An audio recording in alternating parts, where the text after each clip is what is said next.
مذاکرات آج کل پی ٹی آئی کے مطالبات میں ان تینوں میں سے ایک بھی نہیں ہے فی الحال ابھی تک جو ہیں وہ ان تینوں میں سے ایک بھی نہیں. آپ نے بڑی زبردست بات یہی میں عرض کر رہا ہوں کہ یہ چیز ہے ہی نہیں جو اصل بات ہونی تھی، اس پہ تو بات ہی نہیں ہو رہی. اب دیکھتے ہیں اب حکومت کا اس پہ جواب کیا آتا ہے. یہ بھی ایک ابھی سرپرائزنگ ایلیمنٹ ہے.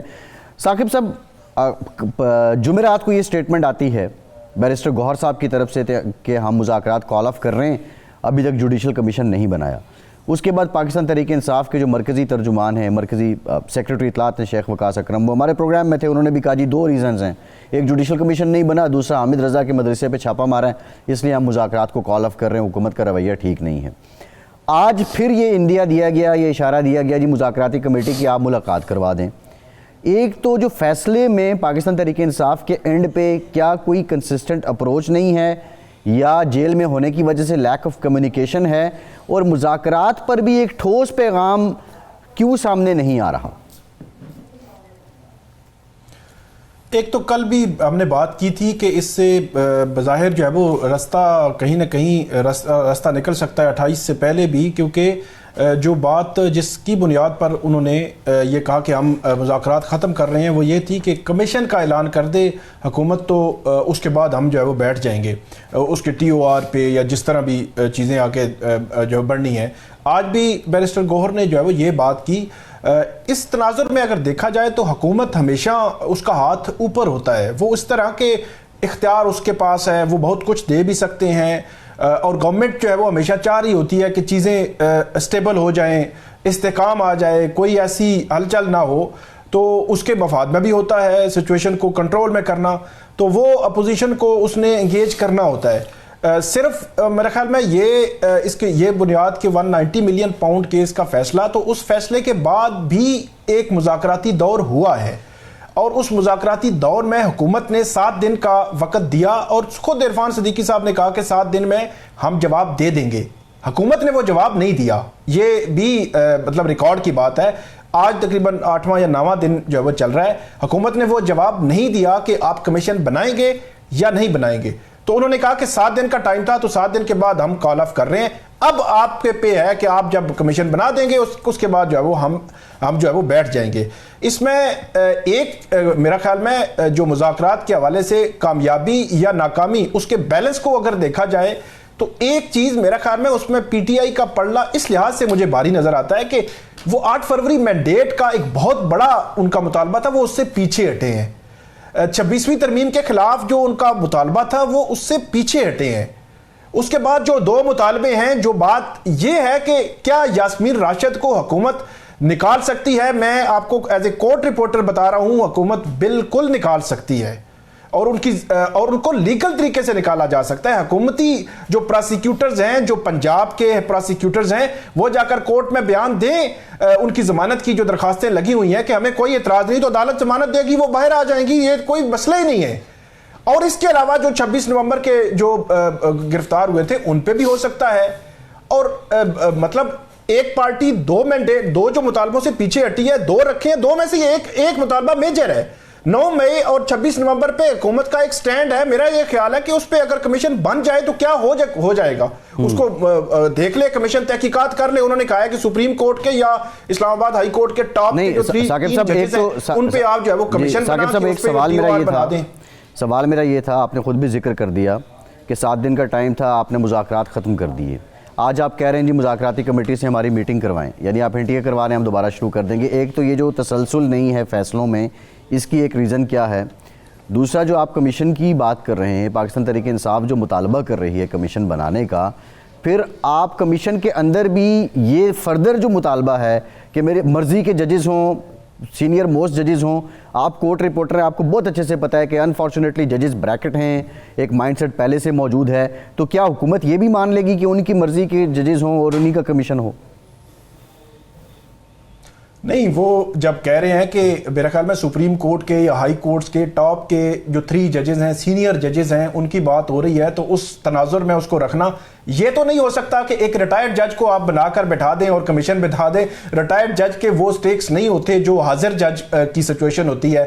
حاضر جج جس طرح اختیارات کو استعمال کرتا ہے اور جس کو چیزیں لے کر آگے چل سکتا ہے، وہ ریٹائرڈ نہیں کر سکتا. اور وہ بھی مرضی کا ریٹائرڈ جج جو ہے وہ آپ لگا دیں، یہ بھی جو ہے وہ نہیں ہو سکتا. پھر ایک اور چیز آپ نے دیکھی کہ اعجاز چودھری کے جو پروڈکشن آرڈر جاری ہوئے تھے اس پر حکومت نے عمل نہیں کیا. حامد رضا جو ہے وہ پریس کانفرنس گئے تو ان کی ساری ضمانتیں تھیں, ان کو لیگل کور تھا تمام عدالتوں سے, ان پہ کے گھر پہ یا جہاں پہ وہ تھے وہاں پہ چھاپا مارنے اور پولیس گرفتاری کی کوشش کی گئی. تو کیا ہے حکومت کے اینڈ پہ ساری چیزیں ٹھیک ہیں؟ میری نظر میں تو بالکل بھی ٹھیک نہیں ہے. حکومت کے پاس بہت کچھ ہے دینے کے لیے, حکومت کو انگیج کرنا چاہیے. اور جو ان کا پہلے بھی مطالبہ تھا کہ آپ ہمیں جیل میں ایسی فضا دیں کہ ہم کھلے بات کر سکیں وہاں ان سے, اور وہاں پہ کوئی تیسرا بندہ نہ ہو, تو ان کو دے دیں. حکومت یہ اس مطالبہ پورا نہیں کر سکی. وہاں پہ جب ملاقات ہوتی ہے تو تھرڈ پرسن جیل حکام جو ہے وہ موجود ہوتے ہیں وہاں پہ. تو یہ جو چیزیں ہیں گورنمنٹ کو کچھ نہ کچھ. اچھا ایک چیز بڑی پازیٹیو ہوئی ہے حکومت کی سائڈ سے, اس کا ان کا کریڈٹ ان کو دینا چاہیے. یہ پبلک اکاؤنٹس کمیٹی کی جو نامزدگی ہے یہ طارق فضل چودھری صاحب کی طرف سے ہوئی, حکومت پی ٹی آئی ایک پہ, یہ چیزیں پازیٹیولی مذاکرات پہ امپیکٹ ڈالیں گی. جو چیزیں چھوٹی چھوٹی چیزیں ہوتی ہیں لیکن پازیٹیولی امپیکٹ ڈالیں گی. میرا یہ خیال ہے کہ اگر یہ حکومتی مذاکراتی کمیٹی سے ملاقات کروائی جائے عمران خان کی جس طرح انہوں نے کہا ہے, تو 28 کو مجھے لگ رہا ہے کہ وہ بیٹھ جائیں گے. جی ٹھیک ہے, ایک بریک لیتے ہیں. جی بریک لیتے ہیں, بریک کے بعد واپس تو 26ویں آئینی ترمیم سے متعلق جاننے کی کوشش کریں گے. کیا واقعتاً یہ ترمیم خطرے میں ہے, یا جس طرح سیاسی اکابرین کہتے ہیں کہ 26ویں آئینی ترمیم کو اگر ختم کرنا ہے تو وہ صرف پارلیمان ہی کر سکتی ہے. بریک کے بعد بات کرتے ہیں.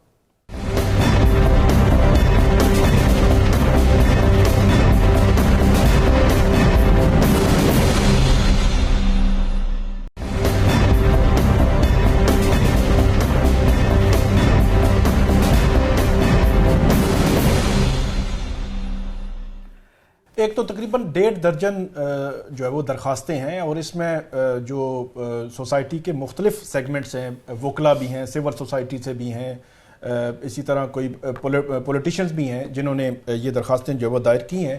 اور جسٹس امین الدین خان کی سربراہی میں جو آئینی بینچ ہے, 8 ممبر آئینی بینچ, وہ پھر جو ہے وہ 9:30 بجے اس کو سماعت کرے گا.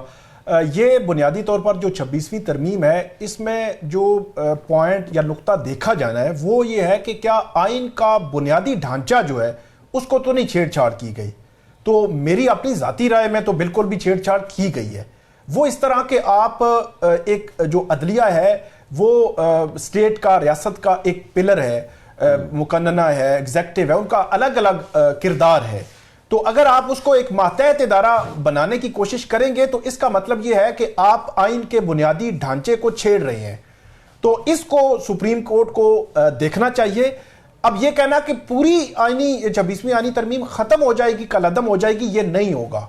اس میں اصلاحات کی ضرورت ہے, بہتری کی ضرورت ہے, اور ان نکات کو نکالنے کی ضرورت ہے جہاں پہ یہ لگ رہا ہے کہ جو عدلیہ ہے اس ادارے کو ایک ماتحت ادارہ بنانے کی کوشش کی گئی ہے, اس کو نکالنے کی ضرورت ہے. وگرنہ 26ویں ترمیم سے پہلے جہاں پہ آپ بات کر رہے ہیں ری رائٹنگ آف کانسٹیٹیوشن کی, وہاں پہ میرا خیال میں ہمیں یہ بھی ذہن میں رکھنا چاہیے کہ 90 دن میں الیکشن آئین نے کہا تھا کہ آپ نے کروانے ہیں, اور عدالت نے بھی کہہ دیا, اور وہ الیکشن نہیں ہوئے. ایگزیکٹو نے انتظامی جو نہیں کیے اس پر عمل نہیں کیا, اور اس پہ کیا ہوا ہے, آئین تو وائلیٹ ہوا نا. پھر مخصوص نشستوں کا سپریم کورٹ کا ہی فیصلہ تھا, اس فیصلے پر آج تک عمل نہیں ہوا.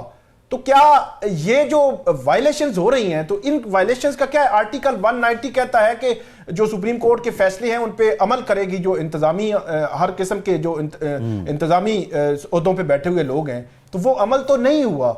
اسی طرح اور بہت ساری لیجسلیشن ہوئی, وہ اس قسم کی تھی کہ وہ اپنے آپ کو آپ امپاور کرنے کے لیے اور مخالف کے خلاف استعمال کرنے کے لیے لیجسلیشن آپ نے کی. تو 26ویں ترمیم کو اس بنیادی ڈھانچے کے تناظر میں جو ہے وہ دیکھا جانا ہے. اس میں بڑی کلیئر ایک لائن نظر آ رہی ہے کہ اور اگر آپ نے اس کو کنٹینیو کیا اور 26ویں ترمیم میں جن اصلاحات کی ضرورت ہے ان کو نہ کیا گیا تو عدلیہ پہلے ہی بہت ہی مطلب نچلی پوزیشن پہ ہے. ہمارے ہاں اس کی ساکھ, اس کا وقار پہلے داؤ پہ ہے. یہ مزید جو ہے وہ نیچے جائے گی. اور اس کی مثال یہ بلاول صاحب بڑے عرصے سے خاموش تھے اور کچھ انہوں نے گلے شکوے بھی کیے حکومت سے کر رہے تھے, لیکن کل کا جو سٹیٹمنٹ ہے وہ بڑا امپورٹنٹ ہے. لیکن اس کے ساتھ پرسوں کی ایک ڈیولپمنٹ جو ہے وہ جڑی ہوئی ہے, اور وہ ڈیولپمنٹ ہے جوڈیشل کمیشن آف پاکستان کا اجلاس, جس میں جو ہے وہ 12 جو ججز ہیں ان کی منظوری ہوئی. یہ تاثر ہے کہ ان کی جو منظوری ہے وہ 12 ججز جو ہے وہ پیپلز پارٹی کی قریبی بھی تھے اور ان کی گورنمنٹ کی طرف سے کوئی پروسیکیوٹر کوئی ایڈوکیٹ جنرل وہ لگائے گئے تھے، تو یہ ایک تاثر ہے. تو اس کا مطلب یہ ہے کہ اگر آپ کا پرپز سرو ہو جائے، آپ کا مقصد سرو ہو جائے تو پھر ٹھیک ہے، آپ زبردست. اور کل بلاول صاحب نے ایک بہترین قسم کا بیان دیا کہ ہم اس کے ساتھ جو ہے وہ کھڑے ہیں. تو یہ جو چیز ہے نہیں، میں اس کو لنک کر رہا ہوں. آپ پچھلے بلاول صاحب کی سٹیٹمنٹس نکال کے دیکھیں، وہ گورنمنٹ کے خلاف سندھ کنال پہ وہ آئی ٹی ریلیٹڈ جو چیزیں کر رہے ہیں. آپ کی لنکنگ بالکل درست ہے. ہمارے ہاں تو المیہ یہ ہے کہ جب آپ حکومت میں نہ ہوں تو پھر آپ جو پارلیمنٹ ہے اس سے استعفے دے دیں، اس کو کچھ سمجھیں ہی نہ، آپ نکل آئیں. آپ حکومت میں نہ ہوں، آپ کی حکومت چلی جائے تو اس کے بعد آپ اسمبلیوں کو توڑ دیں اور پھر نئے الیکشن کی بات کریں. آلدو یہ آئین اور قانون میں موجود ہے، لیکن وہاں پہ بھی اگر مقصد کی بات ہو تو سب اچھا ہے، مقصد کی نہ ہو تو کچھ بھی اچھا نہیں ہے. تو یہ تو بلاول صاحب نے پولیٹیکل سٹیٹمنٹس دینی ہیں اور اپنے مقاصد حاصل کرنے ہیں. ہی از اے پولیٹیشین بائی دا وے. میں وہ 26ویں آئینی ترمیم کے تناظر میں بات کر رہا ہوں کہ کل لاہور ہائی کورٹ میں بھی اگر آپ پولیٹیکلی جو لوگ ہوں گے ان کو اگر بٹھا دیں گے، اسلام آباد ہائی کورٹ میں یا باقی ہائی کورٹس میں، ایون سپریم کورٹ میں آئینی بینچ، اب سندھ ہائی کورٹ میں جو آئینی بینچ بنا ہے وہ آپ کو پتا ہے کہ کس نمبر سے شروع ہو رہا ہے؟ 9ویں نمبر سے. پہلے 8 ججز اس آئینی بینچ میں ہی نہیں ہیں. کیوں نہیں ہے بھائی؟ مطلب ٹاپ کے جو سینئر ججز ہوتے ہیں، ٹھیک ہے آپ آگے چل کر روٹیشن ہوتی، ہمیں لگتا کہ نہیں اس میں انٹینٹ جو ہے وہ ایسی نہیں ہے. 8 جج کیوں نہیں ہے؟ جوڈیشل کمیشن آف پاکستان میں سمپل کیا ہو رہا ہے؟ جوڈیشل کمیشن آف پاکستان میں کسی کو جج لگانا ہے، کسی کو اپنے آئینی بینچ بنانا ہے، اس میں وہ کہتے ہیں کریں جی ووٹنگ چھوڑیں. باقی دیکھیں یہاں تو یہ بھی دلیلیں دی جاتی رہی، جج تو جج ہوتا ہے، جج بڑا چھوٹا نہیں ہوتا. چیف جسٹس بھی جج ہے، جیسا چیف جسٹس کا فیصلہ ہے ویسا ایک نئے آنے والے جج کا فیصلہ ہے. تو اب بدقسمتی یہ ہے کہ یہاں تعویلیں بدلتی ہیں نا کہ انٹینٹ پہ، کہ انٹینٹ جو تھی اس پہ ہم جب ڈسکشن کر رہے ہیں کہ آپ اس کی ڈویژن کیسے کر رہے ہیں. اگر اس پہ ایک کلیئر کٹ نظر آ رہا ہو کہ پولیٹیکلی اپوائنٹیز آپ لے کر آ رہے ہیں تو پھر عدلیہ بطور ادارہ کمزور ہوگا. عوام کا اعتماد عدلیہ پر رہنا چاہیے، اس نظام انصاف پر، وہ کمزور ہوگا. عوام سمجھے کہ عدلیہ ہمیں کچھ نہیں دے سکتی. تو میں اس تناظر میں بات کر رہا ہوں کہ 26ویں آئینی ترمیم کو سپریم کورٹ کو دیکھنا ضروری ہے اور فل کورٹ کو دیکھنا ضروری ہے. 8 ججز خود بینیفیشری ہیں، ان کا کنفلکٹ آف انٹرسٹ بھی ہے، وہ اس کی وجہ سے الگ جو ہے وہ بینچ میں بیٹھے ہیں. تو یہ فل کورٹ کو دیکھنا جو ہے وہ ضروری ہے. اپنا مفاد دیکھ کر چل رہے ہیں. کل بھی ہم نے بات کی تھی کہ یہ نہیں ہو سکتا کہ پارلیمنٹ کے فلور پر جب پیکا ترمیمی ایکٹ جو ہے وہ آئے، بل پیش ہو، آپ اس کی حمایت کریں اور ساتھ ہی آپ جو ہے وہ باہر نکل کے اس پہ تنقید شروع کر دیں اور یہ کہیں کہ ہمیں دکھایا نہیں گیا. بھائی دکھایا نہیں گیا تو آپ اس پہ کہیں نا کہ اس کو نیکسٹ سیشن کے لیے رکھ لیں، اس کو ہمیں دیکھنے دیں، ہم اپنی طرف سے جو ہے وہ دیکھ کر اس پہ اپنا کامنٹ دیں گے. مطلب یہ ہوا کہ آپ کو پتہ ہی نہیں ہے کہ آپ جو لیجسلیشن کرنے جا رہے ہیں اور اس پہ آپ ووٹ بھی کر رہے ہیں. تو یہ تو زیادہ خطرناک بات ہے. تو پیپلز پارٹی کی جو پالیسیز ہیں نا اس قسم کی، آپ گورنمنٹ میں بھی ہیں اور اپوزیشن میں بھی ہیں اور آپ ہر طرف کھیل رہے ہیں، آپ مستقبل کے منصوبے بھی بنا رہے ہیں، اس طرح نہیں چلتا.